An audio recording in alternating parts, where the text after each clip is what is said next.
Good morning, friends. Today we are going to discuss the theory of the concept micro teaching. We have understood well the meaning of the concept teaching, education, etc. Now we are going to practice the teaching. So before directly starting the practice of teaching, we have to acquire certain skills. So some skill acquisition practices are prerequisite for teaching. So this is related to such a prerequisite that is a practicing of skills, micro teaching. Let us see what the concept micro teaching is. This concept micro teaching was first coined by A.W. Dwight Allen. So D.W. Allen from Stanford University in 1963. And micro teaching is nothing but a teaching technique or teaching training technique, and it is a innovating method of teaching. And we know that nobody can teach well if he or she is not given the practice for teaching. Okay, right. So through practice only we acquire the skills required for any process, any job or career. So for teaching also we need to have certain skills, and for that we need to practice. And as the term micro means what it is a small, no, micro is means the small. So micro teaching is the scaled down technique, scaled down sample of teaching, we call it. That is teaching is a big one, and we have scaled that teaching into a small one. That is the scaled down technique. And here the class is reduced to 5 to 10 pupils only. In a normal class we may have up to 40 students, and the time duration may be from 40 minutes to 1 hour, it depends, right? But here for our convenience we have reduced the class into 5 to 10 people. And here time is also reduced from 30 or 35 minutes to 5 to 15 minutes. And usually for a particular skill we will be using 5 minutes or 7 minutes. Okay, then now the size of the content is reduced, and here the content is also reduced to a small concept, a single concept generally. And here the teaching skills is also number of teaching skills is also reduced. For while practicing this technique we will be using only one teaching skill. We will be concentrating on one teaching skill, and we will be teaching uh, to teaching 5 to 10 students. And the time for practicing one particular teaching skill will be limited to 5 to 10 minutes. Okay, then the content will be reduced to a single concept. And now we'll see the definition of micro teaching. As the proponent of DW, micro teaching is DW Allen. He has defined this concept as a scaled down teaching encounter in class size and class time. And another definition by Pasi BK is the most important point in micro teaching is that teaching is practiced in terms of definable, observable, measurable, and controllable teaching skills. So these terms are very much important here.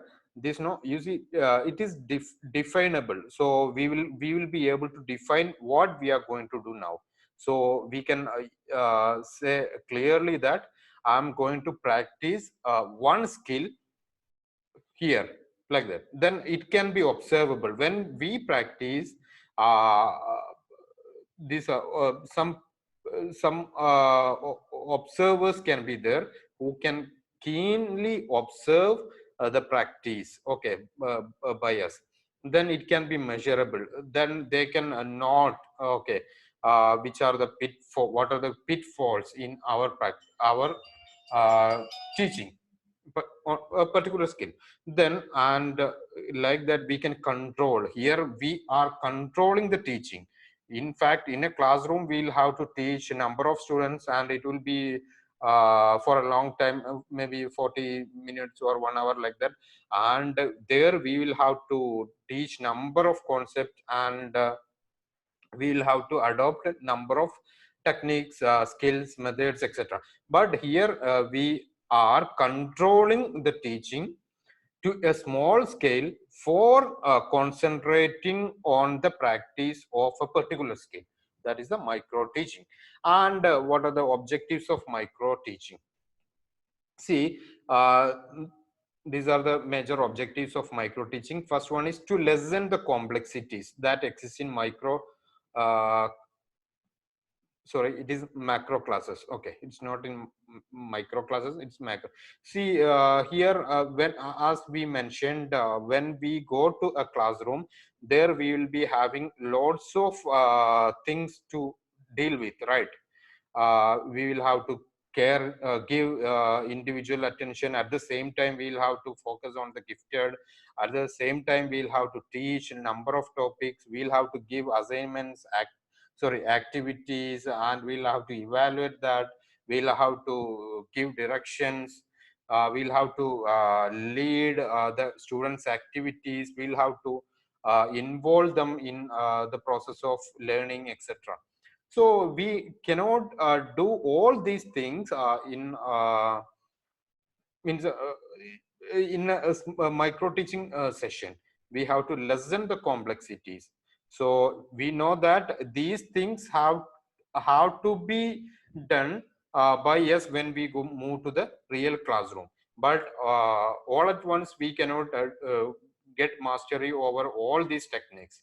We'll have to do it, get a mastery over different skills. Then we have to club that, practice it again, then only we can move to the actual classroom. Now, by micro teaching practice, the prospective teachers or teacher trainees get confidence. So it's very clear, when we are well versed in one skill, we will get a confidence to present it to someone, right?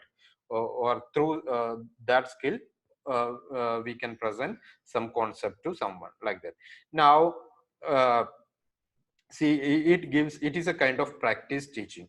Then we know that some students will be some teacher trainees will be good at introduction, but they will be very poor in blackboard writing.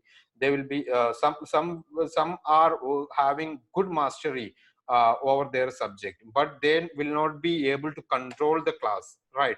Classroom management, so such issues will be there. So by this micro teaching practice, we can identify the deficiencies among the teachers, that is prospective teachers, and we can try to overcome that. Now, this micro teaching practice gives immediate feedback to the practicer, that is the prospective teacher.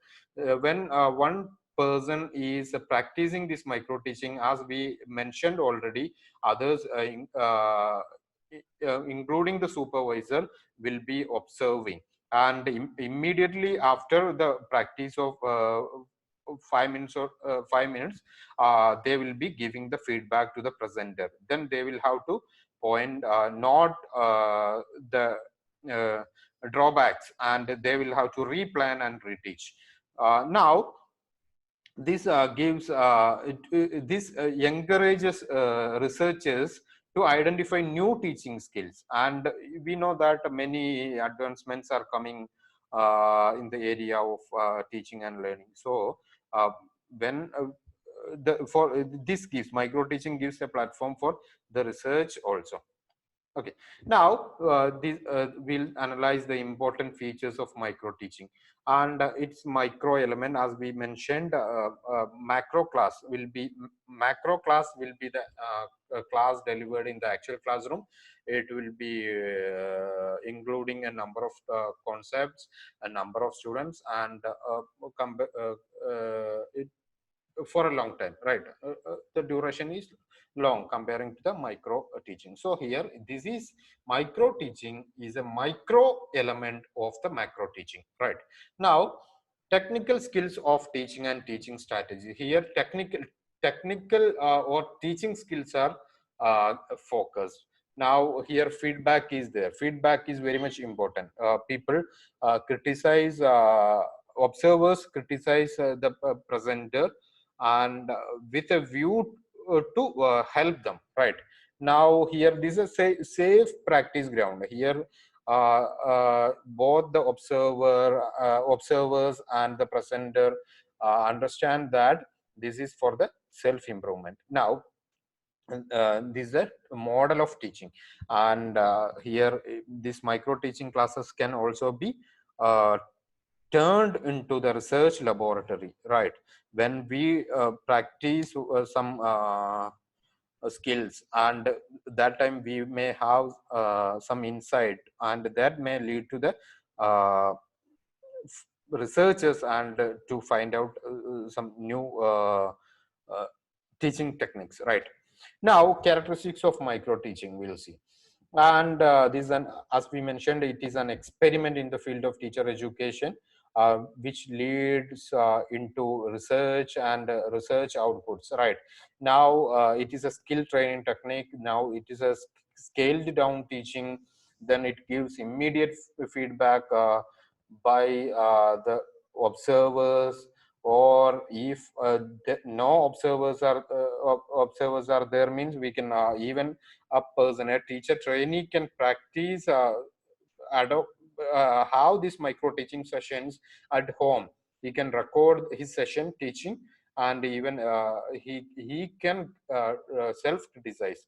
Then it is an individualized training device. It is a training actually. Now we will see the steps involved in micro teaching, and the major steps are: first one, plan, then teach, feedback, replan, reteach, refeedback. Okay, and this cycle goes on. So we'll see plan. Okay, first we plan. Okay, today I'm going to practice this skill, this particular skill, to these students for a duration, and on this topic. So like this we have to plan. And while planning, if I'm taking a skill, and I should be aware of its components, and okay, about that skill I should learn first. Okay, we'll come to that later. Now the second one is teach. We may teach for 6 minutes, okay, or 5 minutes we'll teach. Then as we mentioned, only we will be, our focus will be only on the improvement regarding that particular skill. Now feedback, either if observers are there, we'll get feedback from them, or if observers are not there also, we will be getting feedback from the recorded video, like that. Now after getting the feedback, we will point, we will note our drawbacks, then we will replan with a view to overcome the drawbacks we had in the previous attempt. Now, after replanning, we will reteach. Obviously, when we reteach, many of such drawbacks would have been overcome. Now, again, we will get feedback. Now, number of we earlier mentioned drawbacks may be existing again, or some of them might have eliminated, right? And some new things may be there. So we'll get feedback on our reteaching. Then again we will go through this cycle till we get the mastery over that particular skill. Then only we will be moving to the another skill. Now this micro teaching is done in 3 phases. First one is knowledge acquisition phase. It is known as pre-active phase. Pre-active phase, before coming to the teaching, that is a pre-phase actually. Then skill acquisition phase, that is the interactive phase. Now transfer phase. Okay, now knowledge acquisition phase we'll see. See, in knowledge acquisition phase, if I'm a teacher, educator, or a trainer, I may give a demonstration on a particular teaching skills to my mentees, and they will be observing that, and I'll be teaching the theory of that particular skill. okay, if I'm talking about introduction skill, I will clearly deliver the theory and give a demonstration on that. So my mentees will be observing that. After observing the see, they will analyze and they will we will discuss about the particular skill. So they will be able to, they will be having a good background regarding a particular skill, and now they will have to prepare for delivering it. That is the second phase, skill acquisition phase. So skill will not come to us only by getting the theory, right? We need to practice. This practice session is the skill acquisition phase. So in this phase, this from the demonstration, from the first phase, these prospective teachers will be making their micro teaching lesson plan. Then they will practice it, they will get accept feedback, they will read plan, then reteach, then they will get re-feedback, then continue the cycle. Now okay, once if through from number of such practices, these trainees will be getting the mastery on a particular skill, then that will have to be transferred into the real classroom. That is the transfer phase. And for transfer phase also, just see here we are practicing only one skill. Directly we cannot go and do it in the classroom. Before that we have to club some like 2-3 skills and practice again here before the going to the actual classroom. That practice is known as link practicing. See here, uh, individual teaching skills are practiced. Now after getting mastery or 2-3 teaching skills, these 3 skills will have to be clubbed and practiced again, because in the real classroom the teacher has to club all these all the skills, and for that also practice is there. That practice is known as link practicing. And practicing the skills individually is known as micro teaching. And we'll see the steps involved in micro teaching. Here orientation we mentioned about this. That is first one, knowledge acquisition phase. Then teachings, the first two are coming in the discussion of teaching skills. That first two are coming in the knowledge. Now selection of a particular teaching skill, presentation, etc. will be continued. Then finally preparation of micro lesson plan. Then we'll move to the second one. Then in the skill acquisition phase, the trainee uh, practices it, right? Then he or she gets feedback, again reteach, re-feedback, replan, etc.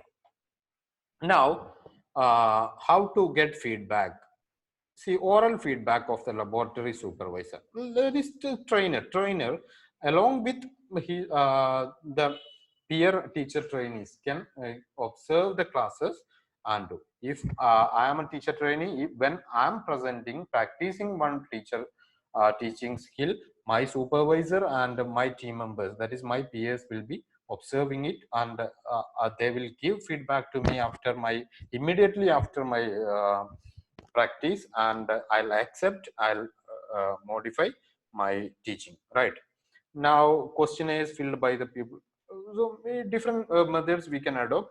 The best one is make a small group including the supervisor, get the feedback orally and accept it, and in that way the team members have to help each other.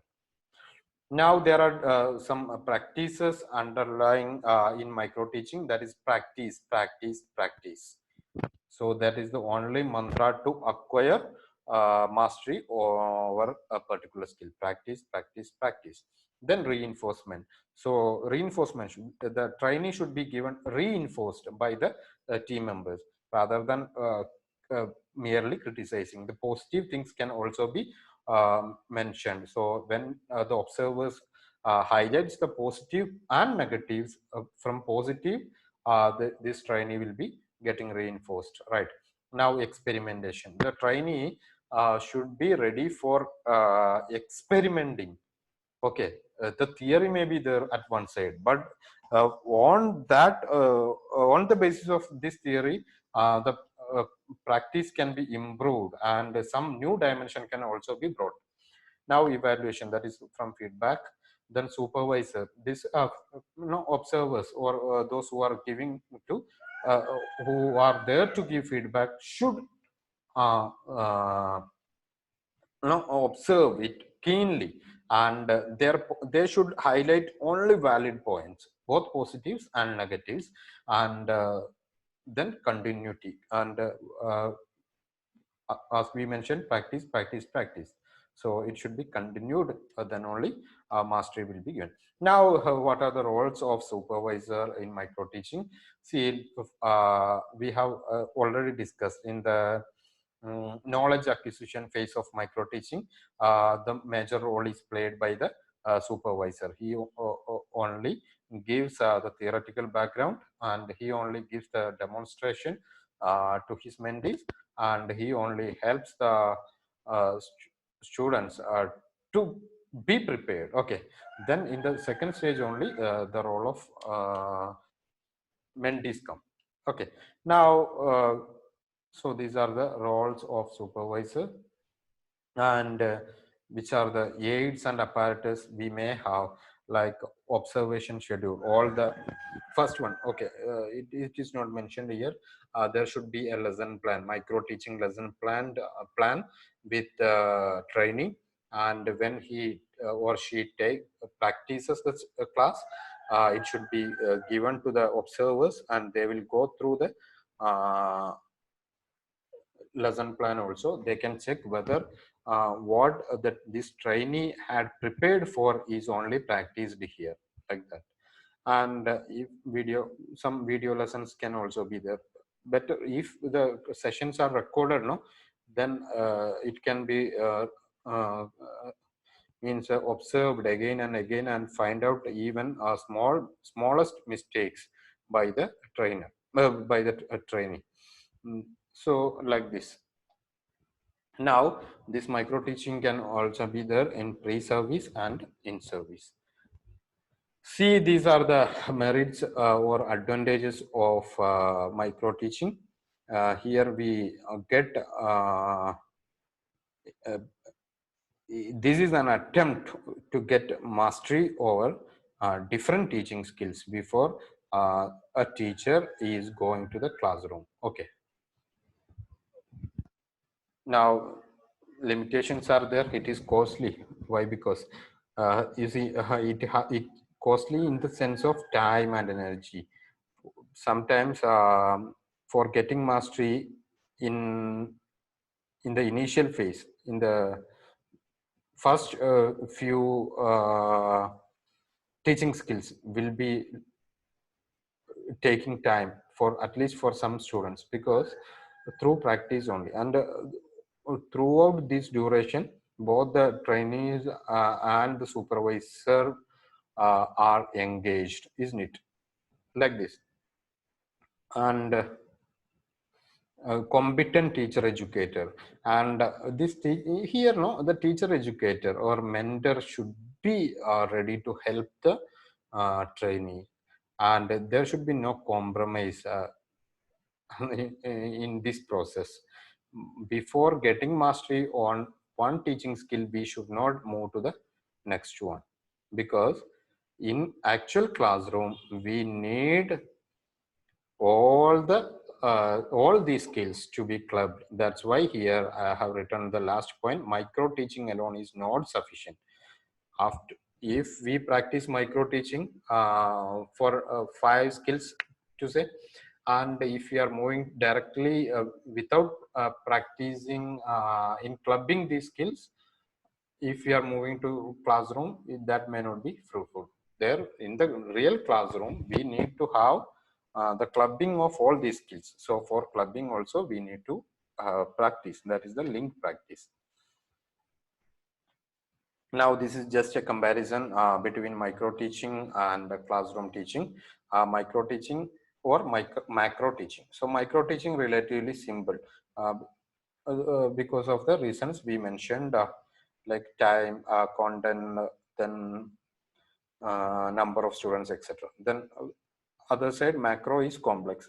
Then here it is a micro is done in a controlled setup, like, but in macro we cannot control it, isn't it? Then here number of students are less, there it's high. Then one teaching skill at a time, in the classroom several skills. Then time is also small here in micro, less in micro teaching. Then here immediate feedback is given, but in the classroom we will not be getting immediate feedback. Normally we will not be having any observer in the classroom, right? Then here reteaching is there. While practicing we can re-practice, right? But in classroom, if we deliver a class, that's done, that's done. Okay, because the subjects are that is the students are sitting before us. Okay, now through micro teaching we gets confidence, gains confidence. But in the classroom, if we could not deliver a session, a class well, the teacher will be tensed and scared to take further classes. Okay, now these are the different types of micro teaching skills: skill of introduction, skill of explaining, skill of questioning, skill of demonstration, skill of reinforcement, skill of closure, skill of stimulus variation, skill of blackboard, then more are there, skill of probing questions, etc. are there. We will be discussing the important micro teaching skills or teaching skills or core teaching skills in the upcoming session. Thank you very much.